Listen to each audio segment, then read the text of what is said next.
Assalamualaikum. So I'm making this video for the students who are applying for Germany for study visa for master's degree. तो हर अब सब बच्चे पूछते रहते हैं कि हाउ टू अप्लाई, जो हम लोग मोस्टली देखते रहते हैं कि बच्चों ने अप्लाई करना, प्रोसेस क्या है, यूनिवर्सिटी सर्च कैसे करनी है। और ये उसमें हम लोगों ने क्या नाम है, बहुत सारी वीडियोस बन भी चुकी हैं, बहुत सारे हैं जिन लोगों ने काफ़ी ज़्यादा वीडियोस भी इसमें बनाई हैं।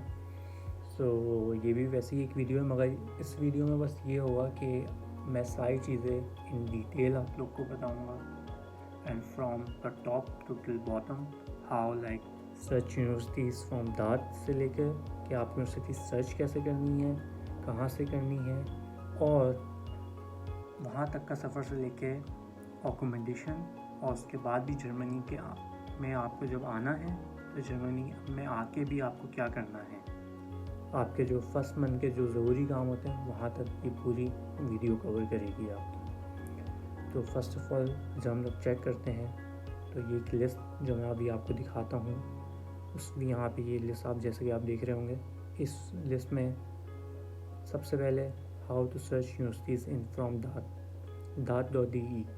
DAT एक वेबसाइट है जहाँ पे हम लोग यूनिवर्सिटीज़ सर्च करते हैं, इंटरनेशनल प्रोग्राम्स। अब उसका इंटरफेस कुछ लोग बोलते रहते हैं, हम लोगों ने बहुत सारे लाइक एक ग्रुप है हमारा लोग का, स्टडी इन जर्मनी, सबको मालूम होगा। तो बच्चों ने काफ़ी सवाल किया है उसमें कैसे यूनिवर्सिटी सर्च करनी है, तो मैं वो पहले आपको दिखा देता हूँ उसका इंटरफेस कैसा है। तो जैसे कि हम लोग दाद में जब जाते हैं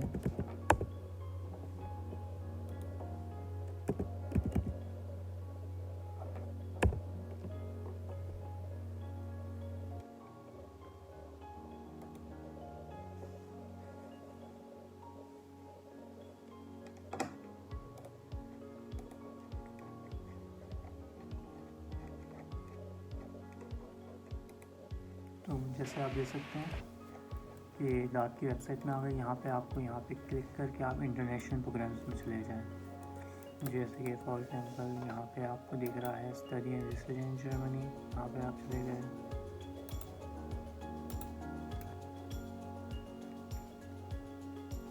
इंटरनेशनल प्रोग्राम्स में गए आप।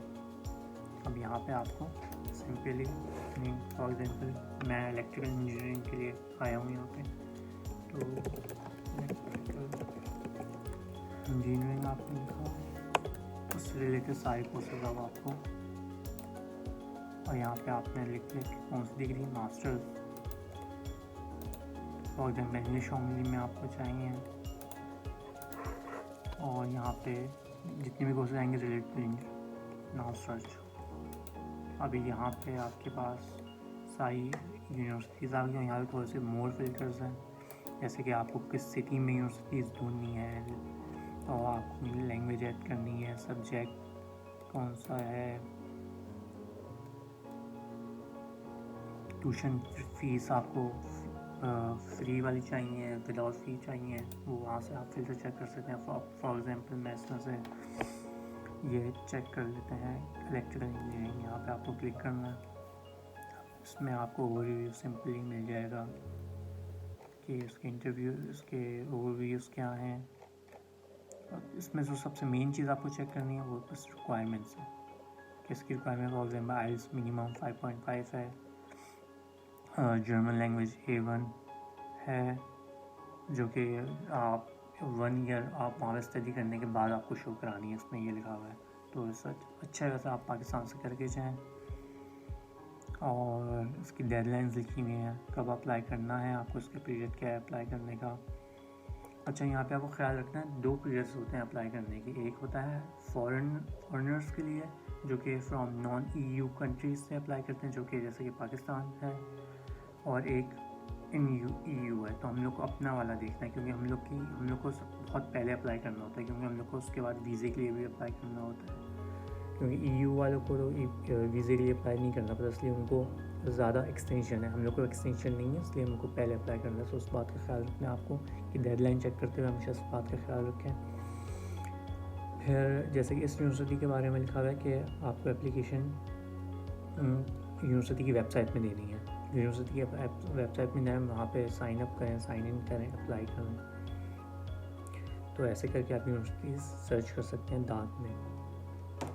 अब दूसरा हमारा है हाउ आपको डॉक्यूमेंट्स क्या क्या चाहिए। फॉर एग्ज़ाम्पल हम लोग को जो मेन डॉक्यूमेंट है आइल्स है हमारे पास। सेकंड डॉक्यूमेंट है आपकी यूनिवर्सिटी आपको एक डॉक्यूमेंट इशू करेगी। आप यूनिवर्सिटी के कोई से भी ऑफिस में जाएं, जो आपका ये स्टूडेंट अफेयर्स ऑफिस होगा, हर यूनिवर्सिटी में होता है एक। उनको बताएं कि आपको एक डॉक्यूमेंट चाहिए जिसमें ये लिखा हुआ होगा कि आपका जो मीडियम ऑफ लैंग्वेज था बैचलर्स का वॉज इन इंग्लिश। तो ये एक डॉक्यूमेंट आप निकलवा लें which will be very useful, क्योंकि कुछ यूनिवर्सिटीज़ हैं जो विदाउट आइल्स भी एक्सेप्ट कर लेती हैं सिर्फ इस डॉक्यूमेंट के। फॉर एग्जांपल सबसे बड़ी यूनिवर्सिटी जर्मनी की TUM वो एक्सेप्ट कर सकती है। मेरे काफ़ी दोस्त हैं जिन्होंने सिर्फ ये लेटर दिखाया है तम में कि उनकी यूनिवर्सिटीज़ ने सिर्फ बैचलर्स इंग्लिश में किया था, तो इस यूनिवर्सिटी में एक्सेप्ट किया विदाउट आइल्स। जर्मन लैंग्वेज है, कुछ यूनिवर्सिटी जर्मन लैंग्वेज मांगती हैं, कुछ यूनिवर्सिटी जर्मन लैंग्वेज नहीं मांगती। जैसे कि फॉर एग्जाम्पल मैं एक यूनिवर्सिटी में अप्लाई कर रहा था, तो वहाँ पे एक यूनिवर्सिटी ने मांगा था मुझसे जर्मन A1 तक मांगा था। कुछ यूनिवर्सिटीज़ A2 तक मांगती, कुछ यूनिवर्सिटीज़ बिल्कुल भी नहीं मांगी। बस इस बेहतर कि आप कम से कम A1 कर लें तो आपको आसानी होगी कुछ सारी यूनिवर्सिटीज़ में अप्लाई करने की, क्योंकि आपका एम ये होना चाहिए कि आप सारी यूनिवर्सिटीज़ को अप्लाई कर सकें। इसलिए आपका आइल्स का स्कोर, जैसे कि अभी हमने देखा कैम्पटन यूनिवर्सिटी का मिनिमम बैंड था 5.5, मगर इसका मतलब ये नहीं हम लोग 5.5 ही लेकर आए। इस सिर्फ एक यूनिवर्सिटी का 5.5, तो बहुत सारी यूनिवर्सिटी 6.5 एटलीस्ट मांगती हैं, कुछ 7 भी मांगती हैं। तो हमको हमेशा एम करना चाहिए ज़्यादा से ज़्यादा। तो आइल्स के लिए मैं यही कहूँगा आपको कम से कम भी 6.5 लेके आएँ, क्योंकि आप ज़्यादा से ज़्यादा यूनिवर्सिटीज़ अप्लाई कर सकें। वैसे ही जर्मन थोड़ी बहुत सीख लें, कम से कम A1 तक सीख लें, तो कुछ यूनिवर्सिटीज़ आपके लिए और खुल जाएंगी अप्लाई करने के लिए। उसके बाद OA लेवल के डॉक्यूमेंट्स अपने IBCC से एडजस्ट करा के रख लें। तो वो डॉक्यूमेंट एडजस्टेड कैसे होते हैं, उसका स्टैम्प कैसा होता है, वो भी आपको मैं इस वीडियो में भी दिखा दूँगा, स्क्रीन में शो हो जाएगा अभी। सेकंड, बैचलर्स की ट्रांसक्रिप्ट एंड डिग्री एडजस्टेड होनी चाहिए HSC से, उसका स्टैम्प भी मैं आपको दिखा दूँगा। HSC से एडजस्टेशन फॉर इंजीनियर्स, अब ये नया रूल आ गया कि HSC की एडजस्टेशन चाहिए आपको, तो आपको सबसे पहले PEC की वेरिफिकेशन करवानी होगी। आपको सबसे पहले PEC का एक इंजीनियर्स का कार्ड होता है हम लोग का, वेरीफाइड इंजीनियर्स का, वो लेना पड़ेगा। Then you have to apply for HSC attestation. तो पहले PEC कार्ड लें, फिर HSC के लिए अप्लाई करते हैं एडजस्टेशन के लिए, वो लाजमी है। एंड वो लाजमी वीज़ा के लिए वैसे, मगर अब नया रूल के हिसाब से USS भी अब मांगना शुरू कर देगी।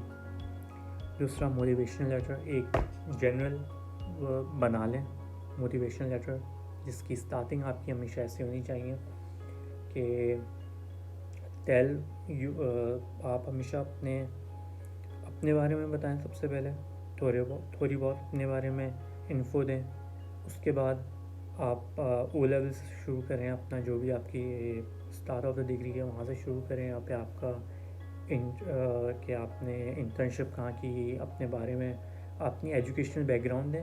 उसके बाद आप उसको कनेक्ट करें कि हाउ आपका इंटरेस्ट जो आप डिग्री के लिए अप्लाई कर रहे हैं मास्टर्स के लिए, उससे कनेक्ट करें आप। फॉर एग्जांपल आपने इंटर्नशिप की थी कहीं पाकिस्तान में, या आपने जॉब की थी, उस जॉब में आपने ये सीखा जिसकी वजह से आपका इंटरेस्ट बन गया।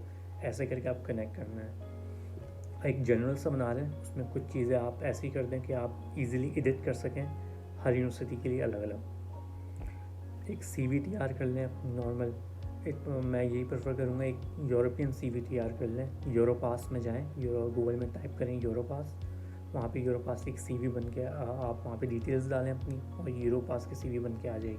वो आपको वैसे भी जर्मनी में ज़रूरत पड़ेगी, तो वो ज़्यादा अच्छा है।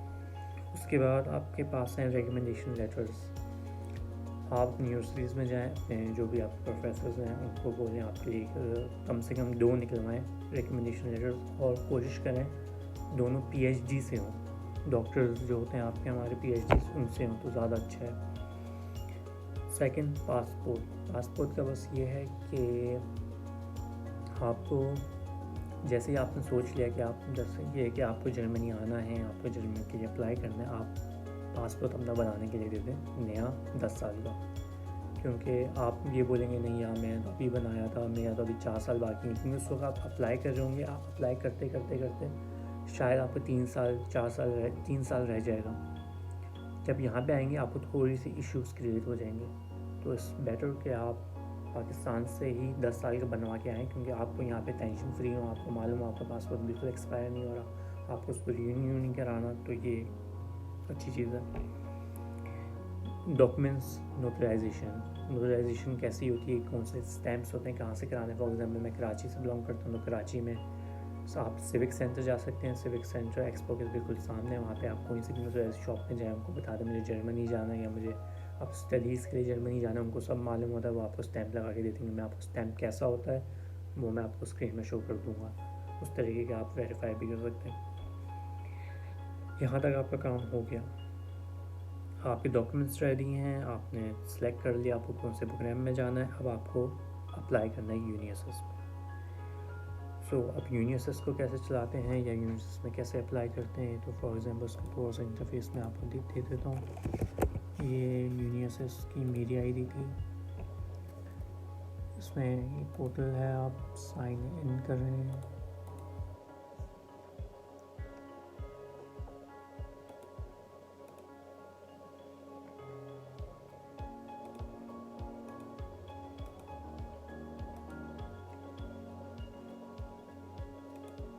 यहाँ पे आप जिस सेमेस्टर के लिए अप्लाई कर रहे हैं आप यहाँ पे टाइप कर सकते हैं। फॉर एग्जांपल आप समर के लिए अप्लाई कर रहे हैं, समर 2022 के लिए। आपने यहाँ पे लिखा, आपने यूनिवर्सिटी का नाम लिखा या यूनिवर्सिटी का नाम भी नहीं लिखा, आपने बस लिखा समर के लिए अप्लाई कर रहे हैं और आप इंजीनियरिंग कोर्सेज के लिए अप्लाई कर रहे हैं।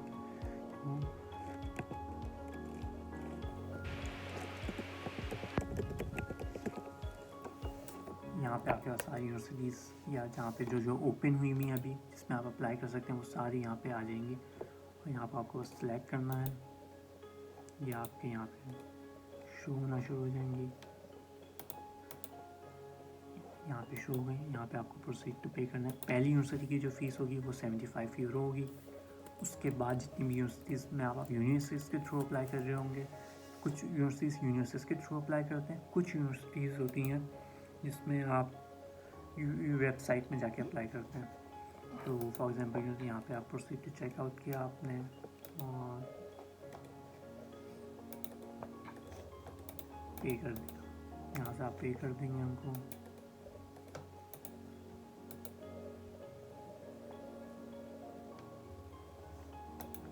अपनी कार इन्फॉर्मेशन डाल लें, किसी दोस्त के डाल लें, किसी से भी कह दें, अपने फादर से, यहाँ से आप पे हो जाएंगे। एक दिन में पेमेंट पहुँच जाती है वैसे। अच्छा, जिन यूनिवर्सिटीज़ में आप वेबसाइट के थ्रू अप्लाई कर रहे होंगे उन यूनिवर्सिटीज़ में भी यही होगा कि वो लोग आपसे VPD कहेंगी कि एक VPD डॉक्यूमेंट होता है। VPD आपका डॉक्यूमेंट होता है जिसका मतलब होता है लाइक फॉर परफॉर्म डॉक्यूमेंटेशन हो। ये बेसिकली आपके GP कन्वर्ट करता है और आपके डॉक्यूमेंट्स सारे के सारे वेरीफाई करता है। तो ये यूजुअली यूनिवर्सिटी करती है और हर यूनिवर्सिटी हर यूनिवर्सिटी से ही आपको कहेगी लेकर आने को। तो ये डॉक्यूमेंट के लिए आपको यूनिवर्सिटी में अकाउंट बनाना लाजमी है, तो यूनिवर्सिटी हमेशा काम आएगा आपके। GPA फॉर एग्जांपल ऐसे ही होती है कि जर्मन GPA कम यहाँ पर जर्मन GPA में ये होता है जो जितनी कम GPA उतनी अच्छी है। तो फॉर एग्जांपल अराउंड 3 आपकी 2.5 या 2.4 बनती है जर्मन GPA। तो यहाँ पे आप VPD के थ्रू अप्लाई कर सकते हैं, और वंस आपका अब एडमिशन आ गया है, आपने अप्लाई कर दिया, अब आप वेट कर रहे हैं एडमिशन का, अब फाइनली फॉर एग्जांपल आपका एडमिशन आ गया है। फाइनली जब आपका एडमिशन आ गया है, अब आपको अप्लाई करना है अपने वीज़े के लिए। तो उसका जो पूरा प्रोसेस है एडमिशन के बाद का, वो आप मेरी नेक्स्ट पार्ट में देख सकते हैं। नेक्स्ट पार्ट में, क्योंकि अभी वीडियो लंबी हो गई काफ़ी, नेक्स्ट पार्ट में मैं बहुत सारा एक्सप्लेन करूँगा। तो अल्लाह हाफ़िज़।